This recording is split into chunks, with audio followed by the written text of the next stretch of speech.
We have some exciting crypto payments news on today's show, guys. Chipper has partnered with MoneyGram and Stellar. This is going to change the landscape for crypto payments in Africa.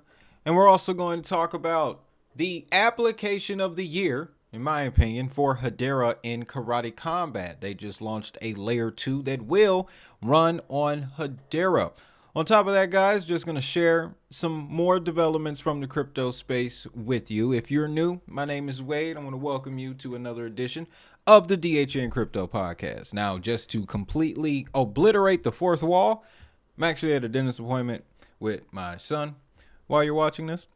I would explain why this episode came out a little bit earlier, working on my time management skills. But let's talk about this Chipper MoneyGram Stellar relationship. This is going to serve the African region, like I mentioned. Let's dive into it. Chipper Cash, Stellar, and MoneyGram are excited to announce a strategic integration with the first of its kind global money movement service launched by MoneyGram, a leading global financial technology company that connects the world's communities, and the Stellar Development Foundation, nonprofit supporting the development and growth of XLM. This expansion marks another step towards bridging the gap between people and first-class financial services in a way that has not been done before at scale. It also signals the beginning of our efforts to deepen integrations and expand into more markets soon. To summarize this whole thing, through the exciting integration, Chipper Cash, a Stellar-enabled anchor, now provides its users with the capability to seamlessly cash in and cash out of their wallets using MoneyGram's physical agents, powered by the Stellar platform and MoneyGram's vast global retail network. Chipper Cash users can now enjoy more ways to interact with their money. So we've been covering the MoneyGram Stellar relationship since day one. Got multiple episodes, multiple pieces of content covering this relationship. When they mention the agents, Chipper is essentially going to be a new agent, MoneyGram agent, that is on the list of agents that are able to use this Stellar MoneyGram fiat on-ramp. So the list, to my knowledge at this point, is growing. It's not fairly large. So this will be a nice addition. Another thing too, Stellar is continuing to expand their footprint in Africa. That is something else that I like to see. Danielle Dixon was recently on Bloomberg TV talking about their refugee program in collaboration with the UNHCR that they have out there in Ukraine and how effective it's been. I can only imagine how many ways that can be implemented in Africa. Not that there's any wars going on in Africa, but the financial landscape could use some help. This goes without stating. So to see Stellar continuing their development in Africa is a good thing to see. I know, hey, you're probably going to say, yeah, but the price of the token ain't moved and blah, blah, blah, blah, blah. Well, when the day comes that, you're driving down the road, you hear a radio commercial come on for Coinbase, and then that commercial just comes on 17 times a day. Well, then we're talking about a different landscape here. We're not at that point yet. That has a direct impact on how these prices move. You notice the market only moves. I'm definitely digressing here, but I had this on my head. The market only moves when Bitcoin has its most attention, and the only time it has its most attention is every 4 years during a halving and during an election, with the exception of the ETF, which was a unicorn along the timeline of Bitcoin history. So you just got to give it some time, guys. The continued developments should bring you peace when you're holding assets like Stellar and when you're holding assets like Hedera, because Hedera gets that same rap. Price movement is absolutely garbage. Foundation keeps dumping on us. Well, see, there are parts of the business side that aren't being made public that are honestly affecting projects like Hedera. But the core thing to understand is this is open source technology, software. We're dealing with software here. You're investing in software. I will say it as many times as I can to get you to understand. We are investing in software here. Just follow these companies on LinkedIn. They will describe themselves as software and IT companies. Now, let's talk Karate Combat, guys. They got this new layer 2. It's going to be running on Hedera. Let's get a little bit of details here. Karate Combat, crypto's first sports and world league professional striking league, is launching up a layer 2 blockchain and crypto native software licensing platform built on Hedera in the first quarter of 2025. I would have really reached for a little bit sooner, but let's keep going. Karate Combat up only gaming software stack allows karate token holders to earn additional tokens by accurately predicting karate combat fight outcomes. The platform has grown to 100,000 users in just over a year. The software stack includes native iOS and Android mobile apps, a web app, and on-chain backend. Today, the league is announcing that it is licensing the software stack to any qualifying sports league, team, esports, fantasy sports, poker tournament, meme coin, or gambling platform to use for free. This is definitely a trial period. Now, poker tournament. Any of you guys play poker? I love Texas Hold'em. I don't know where it came from. No, my father didn't play it. I don't remember ever seeing it. But I like poker. I really do. But the key here, though, is the fact that they're licensing this software to other sports leagues, teams, esports. Let me just hop over to their homepage really quickly in case you haven't had a chance to take a glimpse of what Karate Combat is. Before I took my hiatus, I got really close with the people at Karate Combat. Not like physically meeting in person, but I'll say one of the competitors created the hash pack. It was through exchanges with her that I was able to get in contact with the person that I ultimately had that conversation with that changed my whole perspective on crypto altogether. But I was following Karate Combat very closely. Karate Combat is Hedera's mainstream ticket. I'm going to say this again. Karate Combat is Hedera's mainstream ticket. Just watch one of these shows. You can see a little bit of it here. Look at that crowd. Look at that. Joe Rogan was there. He acknowledged Hedera. He acknowledged the technology, the novelness of the innovation, how great it was. So that's why I say Karate Combat is Hedera's mainstream ticket, man. They need to cash in on this. They really do. Now, that was honestly the root of the discussion when talking about marketing on Hedera, was the fact that if Karate Combat could do this, why can't any of the other applications? Why can't any of the other governing council members do the same thing? They have 75 times more money. Don't get me wrong, Karate Combat is raking in cheese. They just said 100,000 users in less than a year, but every last event has been sold out. Max capacity here, and this is all over the world. All over the world, ladies and gentlemen. And I'm a fan of professional wrestling, and I'll tell you, this stuff gravitates. It attracts people. All right, it really does.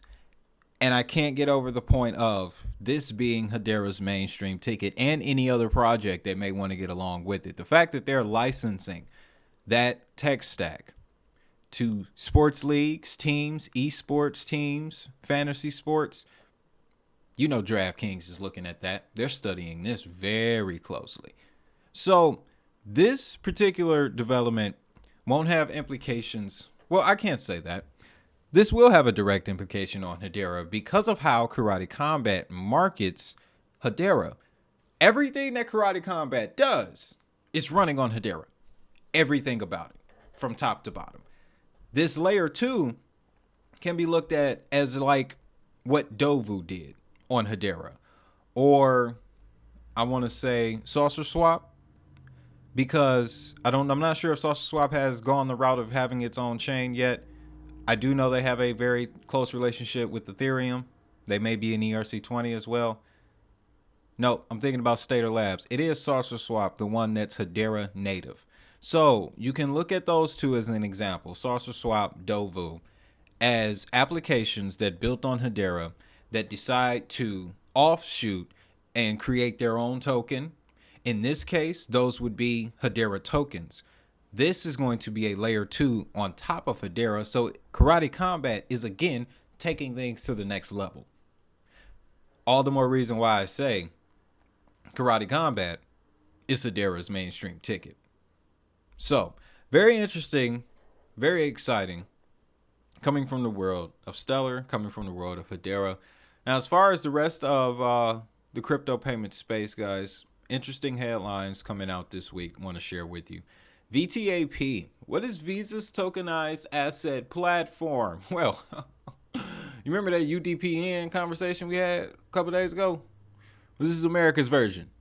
And if you don't think it's compatible, boy, you ain't been watching this channel long enough. So, on October 3rd, Visa unveiled its Visa Tokenized Asset Platform. This initiative aims to simplify the issuance and management of tokenized assets, including tokenized deposits, stablecoins, and central bank digital currencies. With VTAP, financial institutions can create and experiment with their own fiat-backed tokens using a sandbox environment accessible through the Visa Developer Platform. Visa has been involved with crypto since day one, at least to my knowledge. The earliest reports that Visa has publicly go back to 2018.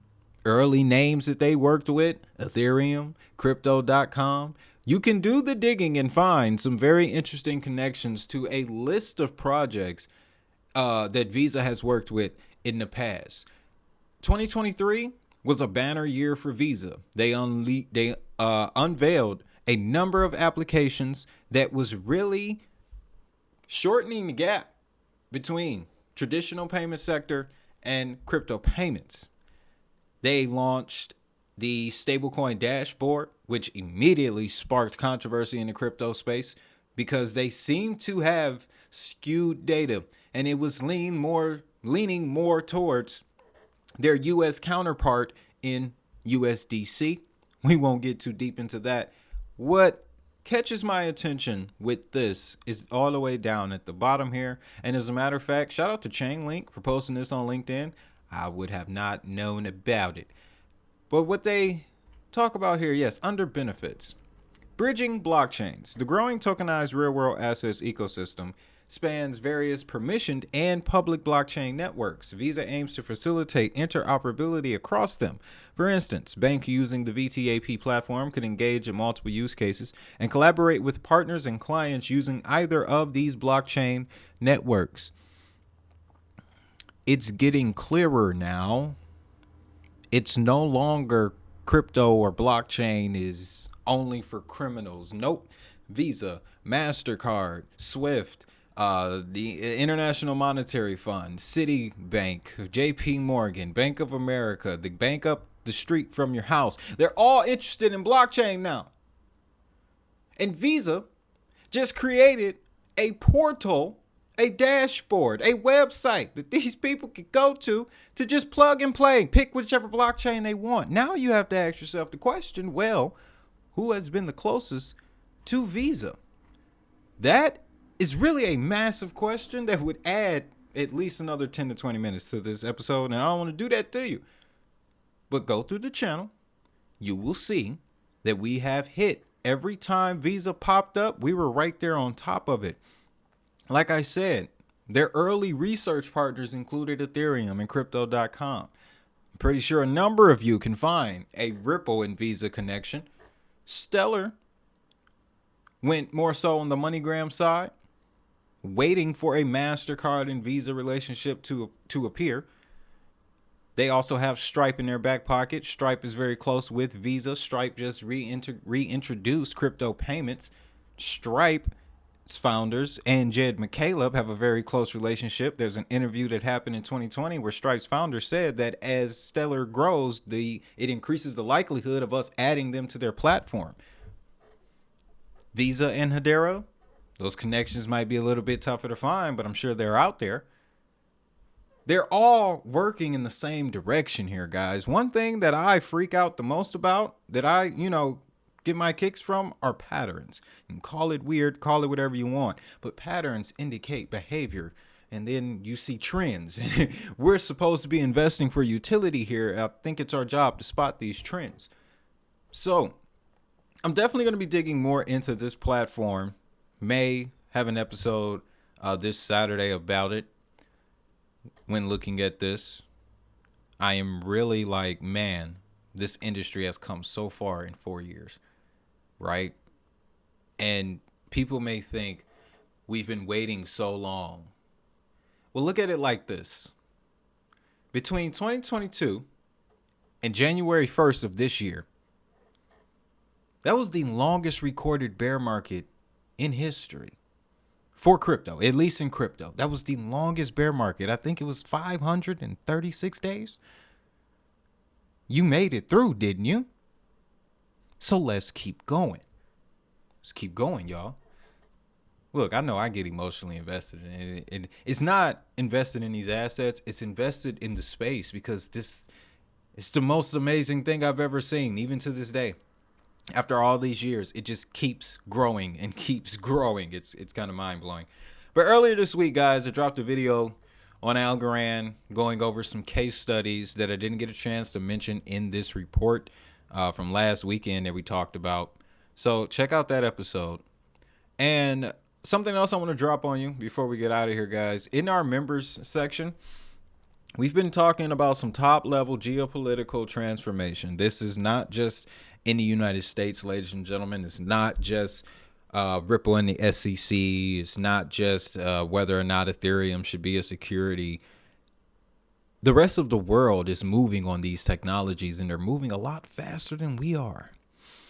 People's Bank of China, growth in the adoption of the digital Yuan.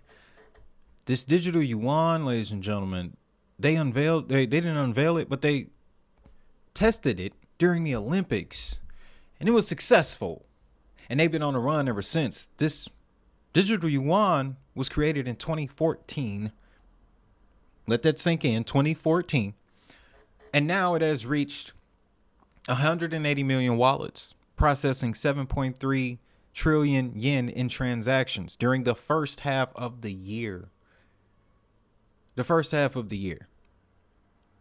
So I know this crypto thing be a lot to take in. So the simple way to understand it is that, okay, the U.S. kind of screwed up the global economy. The dollar ain't trusted. So in 2014, countries like China and let's see here, India, as well as this one. Oh, you get a kick out of this one as soon as it pops up. Freaking internet. Russia. Yeah, I am hitting at this here. These countries are coming together and using this DLT, this crypto stuff that we keep investing in for entirely different reasons. They're genuinely trying to save themselves, escape from the hold that the United States had on them for decades.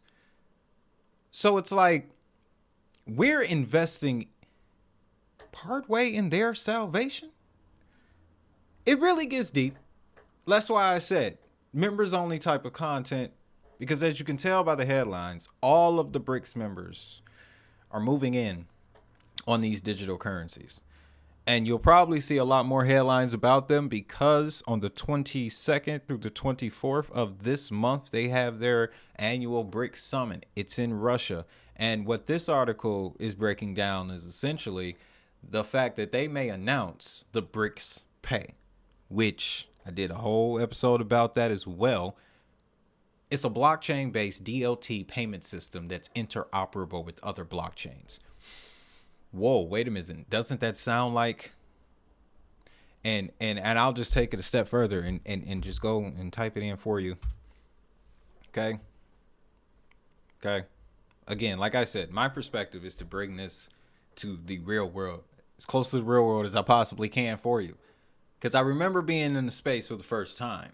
So many numbers, so many big faces like that looking at you, trying to get you to come and pick what they're talking about. I decided to take a different approach. So it's right here, guys. I'm going to do this Google search. At the end of the day, the development is not stopping. The adoption is not stopping. And I'm glad I could be here. So if you feel the same way that I feel, hit that like button for me. On top of that, guys, let me just drop these two little headlines on you. Things that caught my attention. Uniswap has its own layer 2. And that's going to be massive.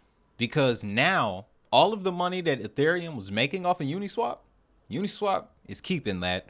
And it'll go to the token holders, people who are staking Uni, in the form of revenue from the transaction fees.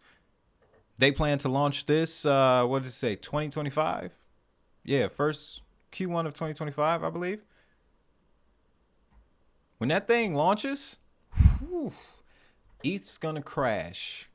You heard it here first, folks. And then Avalanche is buying back 2 million of their tokens. Avalanche was tied up in the whole Terra Luna collapse situation.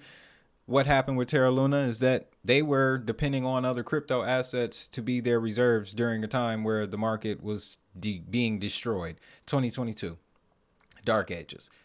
Had they launched maybe 12 months sooner, or reached that level of attention at least 12 months sooner during the metaverse, may have been a different outcome. But that's the news. That's the show, guys. Again, thank you for joining me. My name is Wade. Been in this space for many years, seen many crypto tools come and go, platforms, but the 3 that I recommend the most, they'll be in the pinned comment right under this video. With that, if that money is digital, so is the hustle.